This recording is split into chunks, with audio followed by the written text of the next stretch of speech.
parti. Merci, bienvenue. Ceux qui sont encore dehors, je vous invite à nous rejoindre parce qu'on démarre. Et on démarre sur un sujet qui est important. On est dans l'innovation, dans l'innovation sociale, en même temps que dans l'innovation technologique, voire même dans l'innovation financière. Donc voilà, la sphère financière peut aussi innover. Elle redevient un petit peu humaine, si je puis dire. On a le plaisir d'accueillir ici à Ruralytic Adrien Aumont. Adrien, c'est le monsieur qui a introduit le crowdfunding en France. Alors le crowdfunding, on parle de financement participatif. Il va vous expliquer ça avec, pour partie des anglicismes qu'il aura la gentillesse de vous traduire. Mais c'est vrai que quand vous lisez les journaux, eh bien, vous allez tomber sur pas mal de mots anglais. On va s'habituer, hein, il y a déjà un certain nombre qui sont partis en week-end, alors on va s'habituer. Donc, sans plus attendre, Adrien, je voudrais que tu nous dises d'où vient KissKissBankBank, la première plateforme de financement participatif en France. D'où est venue l'idée? Comment ça fonctionne? Bonjour à tous. Alors je vais employer pas mal de mots anglais, mais juste que pour finalement remettre les choses à plat, mon anglais est pathétique. Donc j'utilise ces mots parce qu'il n'y en a pas d'autres. Et je vais tenter de les traduire de temps en temps.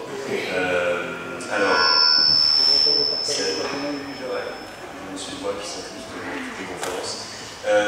Alors, le KissKissBankBank, des bisous et la banque, c'est un petit peu une sorte de capitalisme romantique. Et en fait, tout a commencé pour nous il y a à peu près 6 ans maintenant. Et on a commencé cette aventure quand on a vu le déclin de l'industrie musicale, en fait. Et on a vu le déclin de l'industrie musicale et on s'est dit, peut-être que les sociétés de l'industrie musicale vont tomber, mais s'il y a une chose qui est sûre, c'est que les gens n'ont jamais autant écouté de musique et la musique va continuer de vivre et les musiciens vont continuer à faire de la musique. Et à ce moment-là, il y a l'émergence des réseaux sociaux, MySpace, Facebook et tous les autres réseaux qui se sont mis en place depuis des années. Et on s'est rendu compte que les gens, à travers ces réseaux sociaux, étaient capables de créer un maillage d'un nouveau genre, une sorte d'horizontalisation de la société, et que, à travers ces nouveaux canaux et ces nouveaux liens qu'ils étaient en train de créer les uns les autres d'un point de vue numérique, d'une certaine manière, un nouveau lien social était en train de se créer, et que ce lien social allait dépasser toutes les limites de la pudeur, puisque on voyait déjà il y a 6 ans des gens partager des photos de leurs enfants sur les réseaux sociaux, et on s'est dit s'ils sont capables de partager quelque chose d'aussi intime que leurs propres enfants en vacances, peut-être qu'ils sont capables de partager quelque chose de plus intime encore, c'est-à-dire de l'argent. Et donc en fait on est parti de cette problématique de l'industrie du disque, de cette opportunité des réseaux sociaux, et on s'est dit aujourd'hui les gens sont capables de se financer entre eux en alternative ou en complément des financements traditionnels. Donc ça c'est le point de départ. De ce point de départ, à partir du moment où on commence à s'adresser à la musique, puis ensuite au cinéma, puis ensuite au design, puis finalement à toute la culture, on ouvre ensuite à toute l'innovation, et puis on ouvre à toute la solidarité. Ce qui fait qu'aujourd'hui, KissKissBankBank, c'est une maison de créativité, mais une créativité au sens large. Le but est de libérer la créativité des uns et des autres dans leur démarche entrepreneuriale. Donc vous retrouvez sur KissKissBankBank des projets de cinéma, de musique, vous retrouvez des projets aussi d'architecture, d'innovation sociale, d'économie collaborative, d'agriculture, on tombe sur nos pattes. Et quand on essaie de définir la créativité ou l'innovation, par exemple dans l'agriculture, on va s'intéresser à des innovations techniques, mais en fait on va surtout s'intéresser aux innovations d'usage. Ce qui nous a le plus intéressé au tout début, ça a été le circuit court. C'est la raison pour laquelle on a monté un partenariat avec la ruche Toulouse, par exemple, ou avec des amas. KissKissBankBank, ça a 6 ans aujourd'hui, ça représente en volume d'affaires, c'est toujours chiant les chiffres, mais ça donne quand même l'importance un petit peu de ce système. Ça représente depuis le début 35 millions d'euros, direct reversés dans la création et dans l'innovation. C'est plus de 15 millions l'année. Je pense, oui c'est des chiffres en effet qui peuvent faire vous péter la gueule. On va faire je pense 18 millions cette année. Et en fait, c'est tout petit par rapport à des plateformes américaines qui font à peu près 500 millions, 600 millions par an. Mais c'est nous aujourd'hui le leader européen sur ce secteur. Et je voudrais juste rappeler finalement le fonctionnement de KissKissBankBank, parce qu'après je vais vous raconter l'émergence d'autres plateformes qu'on a créées, et puis d'autres plateformes qui existent et qui ont été créées par des concurrents et des amis à nous sur ce secteur. Mais KissKissBankBank a comme règle du jeu ce qu'on appelle le don en échange de contrepartie. C'est-à-dire que je finance un projet et je récupère des contreparties en échange. Il n'est pas question en fait d'argent qui fait de l'argent. Il est question de solidarité et à partir du moment où l'argent ne fabrique pas de l'argent, il génère du lien social. C'est ce qu'on a découvert en tout cas à force d'exploiter et d'exercer cette plateforme. Ce don en échange de contrepartie, c'est très simple. Dans le milieu de l'agriculture, j'ai financé une exploitation en Picardie récemment et ils font des yaourts entre autres. Et donc les contreparties que j'ai eues en échange, c'est de recevoir les yaourts que j'ai pu financer. Et c'était aussi d'avoir mon nom à l'intérieur de certains yaourts mis sur le marché. Comme le fait Coca-Cola avec le nom de tout le monde. Bon, bah là, c'est mon nom à moi et ceux des 100 personnes qui ont financé ce type à l'intérieur de yaourt. Il a créé un produit, il a donné le nom de quelqu'un à ce produit. Il y a devant la machine qu'il a pu acheter avec cet argent, une plaque avec tous les noms des personnes qui ont permis à ces agriculteurs d'acheter cette machine. Donc on est vraiment dans quelque chose de gratifiant, dans quelque chose qui crée un lien émotionnel en fait, et qui crée un rassemblement autour d'un entrepreneur, d'un agriculteur. C'est ça la force de KissKissBank. Je vous expliquerai par la suite ce qu'on peut faire avec d'autres plateformes qu'on a créées. Et donc si aujourd'hui, pour le milieu rural, pour les élus ruraux, le financement participatif, comment on peut mettre le doigt dedans? C'est pas une manière effectivement de prélever un impôt additionnel, puisque cet argent il ne va pas dans la mairie, il ne va pas dans la Comcom, il va être bien partagé entre les habitants du territoire, voire même des gens d'ailleurs, et pour des projets du territoire. Donc, pour un élu qui a envie de se dire bah, tiens, comment mettre en route une dynamique de ce type sur notre territoire, quelles sont les grandes étapes? Alors, peut-être que je peux préciser les autres plateformes et les autres règles du jeu qu'on peut retrouver dans le financement participatif, parce que ça va vous permettre de voir plus clair et de voir que c'est plus large que simplement du don en échange de contrepartie. On a créé il y a 2 ans une plateforme qui s'appelle Hello Merci. Empruntez à des gens qui vous veulent du bien, à défaut des autres. C'est-à-dire que vous pouvez vous emprunter de l'argent capé à 10 000 € en tant que personne physique pour un projet personnel, pour un projet entrepreneurial. En fait, c'est assez proche du prêt d'honneur, d'une certaine manière, sauf que ce prêt d'honneur, il est collaboratif, il est participatif. Donc, ma communauté va venir me prêter de l'argent sur Hello Merci, et je vais rembourser cet argent selon un échéancier qui a été défini. On s'occupe de tout. Et il n'y a pas de taux d'intérêt, c'est solidaire. Je prête 100, je me rembourse 100. Et donc, d'une certaine manière, moi qui suis un tout petit épargnant, les 1000 balles que je mets à la banque chaque année, à la fin de l'année, je vais chercher mes dividendes. Après imposition, je crois que je repars de la banque avec 10 € à peu près sur les 1000 € dormants. Ce qui fait qu'en sortant de la banque, je me paye un petit sandwich, une petite bière, un petit café, et j'ai fait mon année. C'est mon rendement. Ces 1000 € désormais, sur Hello Merci. Et puis, ils tournent d'un projet à un autre, et les remboursements, je les remets sur d'autres projets, je fais tourner mon argent, c'est de l'argent circulaire, et d'une certaine manière, je sauve des projets, et je sauve mon fric. Bon, le taux d'intérêt, qui était un sandwich et une bière, là c'est la satisfaction dans les projets qui se réalisent. Donc, c'est du prêt solidaire. Et puis, on a voulu continuer l'aventure pour continuer à adresser d'autres secteurs d'activité, d'autres types d'entrepreneurs, et toujours dans l'idée de combler une carence. Et en fait, la carence à laquelle on a voulu s'attaquer, et on a lancé une plateforme il y a 8 mois pour combler cette carence, c'est le financement des TPE et des PME en France. Il faut savoir c'est que nos petites et nos moyennes entreprises représentent à peu près 98% des entreprises en France. Et c'est ces entreprises qui ont le plus de mal à emprunter auprès des banques. Donc si 98% de nos entreprises n'arrivent pas à emprunter pour se développer, je vous laisse entrevoir la suite. Pile à cette époque, les banques nous expliquent que les taux d'intérêt n'ont jamais été aussi bas.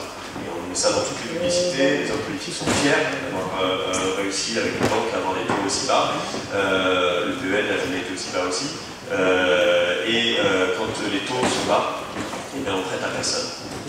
Parce que les taux sont tellement bas que ça ne prend pas le risque en compte. Donc, on nous dit que c'est extraordinaire quand on vit du point de vue des taux d'intérêt. C'est extraordinaire si vous avez de l'argent et que vous n'avez pas besoin d'emprunter. Donc, si vous avez désormais besoin d'emprunter pour vous développer, pour créer de l'emploi et pour permettre à votre entreprise et à votre territoire de croître, je vous invite à regarder l'Endopolis. L'Endopolis, l'économie dont vous êtes le héros. C'est la 3e plateforme que nous avons montée suite à l'aménagement, on va dire, légal, cadre législatif qui s'est mis en place en octobre dernier. Désormais, une entreprise, une TPE, une PME peut venir emprunter de l'argent, jusqu'à 1 million d'euros par an, par projet, auprès des Français. Et vous pouvez diversifier votre épargne et prêter à ces entreprises en circuit court, en lien direct, et vous pouvez faire des portefeuilles qui vont de 5 à 12% de rentabilité. Alors, c'est élevé comme taux d'intérêt, mais pour une entreprise qui n'a aucun problème d'emprunt auprès de la banque, quand elle emprunte chez nous, c'est un choix qui coûte un tout petit peu plus cher que la banque, sauf qu'aujourd'hui, sur l'Endopolis, une entreprise lève 100 000 € en 10 jours. C'est le rapport qu'il y a entre les entreprises chez nous et le nombre d'épargnants. Dans 6 mois, une entreprise qui vous aura levé 100 000 € arrivera à les lever en 5 jours. J'espère que dans 1 an ou 2 ans, ça pourra se faire en 5 minutes et peut-être qu'un jour, ça se fera en 5 secondes. Parce que ce qui compte, c'est la rapidité quand on veut lever de l'argent, quand on est entrepreneur. Ça suffit d'attendre 6 mois des réponses et des échanges de bilan avec son banquier. Un entrepreneur, il n'est pas là pour lever de l'argent, il est là pour travailler, il est là pour exercer son métier et son modèle économique. Donc, à nous de mettre en place des outils innovants qui permettent de faire que l'argent ne soit pas un truc auquel on pense toute la journée, et surtout que l'argent soit un argent intelligent et un argent qui fabrique aussi des bonnes choses pour l'entreprise et pour le modèle économique. Quand on emprunte auprès d'une communauté, on n'est pas tout seul. On est entouré de gens. On est entouré de gens qui sont bienveillants et qui aident. Qu'il y ait des taux d'intérêt ou qu'il n'y en ait pas, qu'il y ait des contreparties ou alors des taux d'intérêt, peu importe. Le fait d'être en circuit court, d'être interconnecté pour faire les choses ensemble. Cette fois-ci, c'est l'argent qui est le lion, mais ça permet de faire plus de choses et des plus grandes choses ensemble. Et on pense que cette intelligence collective a un impact de toutes les manières sociétales. Là, c'était pour donner finalement la globalité de notre action. Et il y a une dernière chose que je n'ai pas dite, puisque c'est quelque chose qu'on ne fait pas chez nous. Il y a des très très bonnes plateformes à travers la France et à travers le monde qui le font. C'est finalement la 4e règle du jeu du financement participatif, c'est l'investissement, l'entrée au capital d'une entreprise. Vous pouvez désormais mettre de l'argent dans des entreprises françaises, dans des startups, ou dans d'autres entreprises en prenant des points du capital de ces entreprises. Donc vous avez du don en échange de contrepartie, vous avez du prêt non rémunéré, solidaire, vous avez du prêt rémunéré, et vous avez de l'equity, comme les anglo-saxons disent, de l'entrée au capital, de l'investissement au capital des entreprises. Donc vous voyez, on retrouve finalement toutes les variétés des modes de financement traditionnels, mais revisitées autour de communautés humaines qui connaissent le projet, c'est-à-dire qu'on n'investit plus à l'aveugle. On est en circuit court, on est en lien direct en fait, c'est la pyramide en fait. On a aujourd'hui des capacités grâce aux nouvelles technologies pour être interconnectés, être dans une confiance interpersonnelle et plus inter-institutionnelle. Et donc ça pose la question du rôle des institutions, du rôle des politiques, du rôle des collectivités territoriales. Mais j'ai presque envie de dire que ça pose la question du rôle des collectivités territoriales et du politique au sens large dans la globalité de l'époque qu'on est en train de vivre, et pas simplement par rapport au crowdfunding, par rapport au financement participatif. Et alors ça, parmi ces rôles, il y a un rôle majeur qui monte aujourd'hui en température, c'est celui de tiers de confiance quelque part. Et la collectivité, est-ce qu'elle est en mesure aujourd'hui, elle est en mesure de pousser la mise en place d'un dispositif sur son territoire par rapport à un projet, ou en tout cas mettre en place des dispositifs qui vont permettre aux gens sur leur territoire de s'emparer de ça, pour justement faire ce qu'on considère, on va voir cette démarche autour des projets. Est-ce que tu as des exemples de choses qui ont été faites, notamment dans des PNR, des choses comme ça? On va peut-être commencer par les exemples et puis ensuite revenir rapidement sur la méthode. Alors, on a eu tout un tas de discussions en 5 ans et demi avec les pouvoirs publics, avec les ministres, avec les maires, avec tout un tas de politiques. On nous a fait des propositions complètement loufoques, on a vraiment tout vu. On a tout vu et je vais vous donner, je trouve, le meilleur exemple d'une collaboration entre une collectivité territoriale et une start-up comme la nôtre. C'est un partenariat qu'on a créé entre Hello Merci, la deuxième plateforme que nous avons montée qui fait du prêt solidaire à taux zéro, et un PNR qui est celui de la vallée de Chevreuse. Et en fait, ce qu'on a mis en place avec la personne qui s'occupe du développement économique et puis qui a été suivie par les élus, parce que ça a été voté, on a mis en place ce qu'on appelle le PTZ, le prêt à taux zéro, c'est-à-dire que vous n'avez même pas à payer notre commission de service pour utiliser la plateforme. Et en fait, c'est le PNR qui prend en charge tous ces administrés, notre commission. Je vous prends un exemple très simple. Vous êtes un entrepreneur du PNR de la vallée de Chevreuse. Vous avez besoin de 30 000 € pour faire levier sur un emprunt bancaire. Vous allez prendre 10 000 € sur Hello Merci. Notre commission, elle est de 30 €. Notre commission, elle est de 100 €, je crois, à peu près. Sur 10 000, elle est de 300, pardon, excusez-moi, je suis un peu fatigué. Ces 300 € vont être payés par le PNR. Et de ces 10 000 que vous avez levés, si vous avez en plus un prêteur à côté à 10 ou 20 000 euros, avec ces 30, vous allez obtenir auprès d'une banque 100. Donc le PNR a payé 300 euros, et avec ces 300 euros, il a fait levier sur 100 000 euros de développement économique sur son territoire. Et c'est ça ce qu'on a envie de générer en fait. On veut que les collectivités en fait, se servent de ce qu'on a comme socle pour donner encore plus de puissance à un outil qui est finalement assez simple. Donc ça c'est le premier exemple. Mais le deuxième exemple, de ce qui a été très bien fait avec ce PNR, et on a d'ailleurs fini par embaucher la personne qui avait fait tout ça, on a les cheveux, Olivier Sange, qui travaille chez nous maintenant, et qui est en train de reproduire ses partenariats avec d'autres PNR et d'autres collectivités territoriales. Mais à partir du moment où le financement participatif, c'est pas de l'argent qui tombe du ciel, à partir du moment où il ne suffit pas de mettre une page sur une plateforme internet et d'attendre qu'il y ait des gens, par philanthropie, par solidarité, qui viennent vous soutenir, ça veut dire que votre communauté, la communauté qui vous lie, qui est une communauté, on va dire, locale, amicale, de famille, peut-être aussi une communauté de liens d'intérêt ou de liens culturels. Vous travaillez sur tel sujet d'agriculture et vous avez des gens qui, à travers le monde, partagent les mêmes problématiques. Donc, potentiellement, vous pourrez avoir des solutions pour votre démarche, peut-être que vous avez des solutions pour eux. Ça, c'est une communauté. Cette communauté, elle est, pour avoir une certaine échelle, présente sur les réseaux sociaux, sur Facebook, sur Twitter, sur la tenue d'un blog. Les viticulteurs font très bien ça. Beaucoup de viticulteurs qui tiennent des blogs et qui arrivent à drainer des communautés autour du quotidien, du quotidien de leur travail. Et ces communautés, en fait, aujourd'hui, moi je suis capable de vous dire, en fonction du nombre de gens qu'il y a dans votre communauté, combien vous pouvez obtenir par argent sur ce qui est dans le banque, sur Merci ou sur l'Endopolis.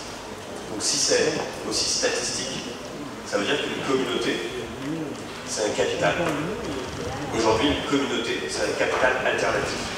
Et ce qui fait que tout ça me passionne et en même temps, couchant le soir, je me demande finalement quelles sont les conneries qu'on invente avec ces nouveaux procédés. Pas qu'on invente nous, mais en tout cas quels sont les usages difficiles qui peuvent venir de ces innovations. Et ben, je me couche le soir en me disant putain, on n'est pas loin d'avoir fini avec cette fracture numérique. Et en fait, on arrive dans une super fracture d'usage. On va tous être connectés. On l'a vu avec les gens d'Orange tout à l'heure, ils travaillent comme des fous pour connecter toute la France. On y est presque. Maintenant, on va tous être connectés.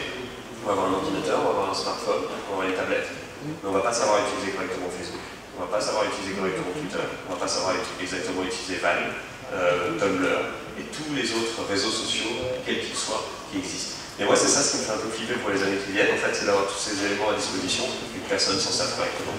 Et si demain les gens ne savent pas utiliser ces réseaux sociaux correctement, ils sont délaissés pour compte des outils qu'on vient de mettre en place. Et si ces nouveaux outils sont des nouveaux champs des possibles, il est temps de travailler sur cette fracture d'usage. Et pour en revenir aux collectivités territoriales, ce qu'il y a de fort avec le partenariat avec le PNR de la vallée de Chevreuse, c'est pas simplement un budget qui est alloué pour payer une commission et qui en effet a un levier très fort sur le développement économique, mais c'est aussi de l'accompagnement. Et la maire était là ce matin et elle travaille actuellement à la mise en place de bureaux dans les CCI pour accompagner sur ces transitions numériques. Mais ça ne suffit pas. Il faut qu'il y ait des bureaux dans les mairies, il faut que les PNR aient des conseillers en financement participatif. Il faut que le réseau Initiative France se dote de conseillers en financement participatif. Il faut que les régions fassent la même chose, il faut que les départements fassent la même chose. Donc, si finalement il y a un message que j'ai à faire passer, c'est pas forcément qu'on travaille tout de suite, main dans la main, entre nos collectivités et nous, mais peut-être qu'on peut vous apprendre ces nouveaux usages que nous sommes en train de créer pour que vous puissiez, vous, les apprendre à votre tour à vos administrés. Et on sera les premiers à mouiller le maillot pour vous aider à faire ça, parce qu'on pense que c'est un impact social fort et que c'est un des challenges du temps qui vient. Donc ça, c'est la première chose, qui est plus, on va dire, de société. Et puis après, il y a 10 000 manières de travailler ensemble, il y a 10 000 choses à faire ensemble. C'est le même rapport qu'il faut avoir avec le crowdfunding, c'est le rapport qu'il faut avoir avec encore un mot anglo-saxon, et celui-là, je n'ai jamais réussi à trouver une traduction idéale, c'est l'empowerment. Les citoyens sont en train de se prendre en main. Et ça a toujours été le cas, sauf qu'Internet facilite encore plus la prise en main des citoyens. Et le politique a rarement été à l'initiative. Le politique, il arrive toujours après, pour faire que les citoyens ont mis les choses en place, et pour faire que ce travail de citoyen, cette dimension citoyenne, puisse prendre un volume beaucoup plus grand et devenir un réel bien commun. C'est ça le rôle du politique. Donc aujourd'hui, comment le politique peut accompagner des gens à aller dans les Fab Labs plus facilement, comment ils peuvent aller plus facilement dans les espaces de coworking, comment ils peuvent aider Multimony Village à se développer et à faire des petits à travers la France, comment faire pour que le covoiturage soit plus évident pour tous ces gens-là, comment faire pour que les AMAP puissent avoir la même dynamique, ou en tout cas les workflows, les usages plus évidents, comme ce qu'a pu faire la Roche aujourd'hui. Les questions, elles sont là, les questions ne sont pas à demander aux politiques de créer des choses, simplement de mettre de l'huile. Et pour mettre de l'huile, il faut soi-même ne pas être en fracture d'usage. Merci beaucoup Adrien.